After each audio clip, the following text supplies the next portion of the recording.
முதல் வகுப்பில் படிக்கக்கூடிய குழந்தை. இவர் அம்பேத்கரா வந்திருக்காரு. இப்ப அம்பேத்கர் வேடத்துல வந்திருக்கிறாரு. அம்பேத்கரை பார்க்காதவங்க எல்லாம் இப்ப பாத்துக்கலாம். தேங்க்யூ ஆசார். அஸ்ஸலாமு அலைக்கும். அனைவருக்கும் அஸ்ஸலாமு அலைக்கும். என் பெயர் அல்ஜாலாஹில். முதலாம் வகுப்பு படிக்கிறேன். இனிய சுதந்திர தின வாழ்த்துக்கள்.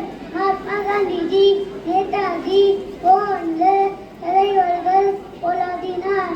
இந்த நாள் தேசிய கீதம் பாடி கொடியேற்றி கொண்டாடுவார்கள். நாம் இந்தியர் என்பதில்